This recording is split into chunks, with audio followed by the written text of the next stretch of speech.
ભેંસું જાય ભેંસું ઉતાય શૂટિંગ ઉતાય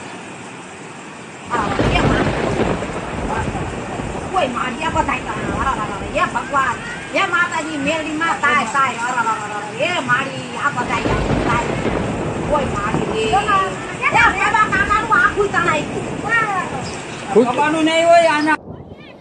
સૌરાષ્ટ્ર અને કચ્છમાં મેઘરાજા મન મૂકીને વરસી રહ્યા છે ત્યારે અબડાસાના સાંધાણ ગામે ગાયોનું ધણ તણાયું હોવાના દ્રશ્યો સોશિયલ મીડિયામાં વાયરલ થઈ રહ્યા છે।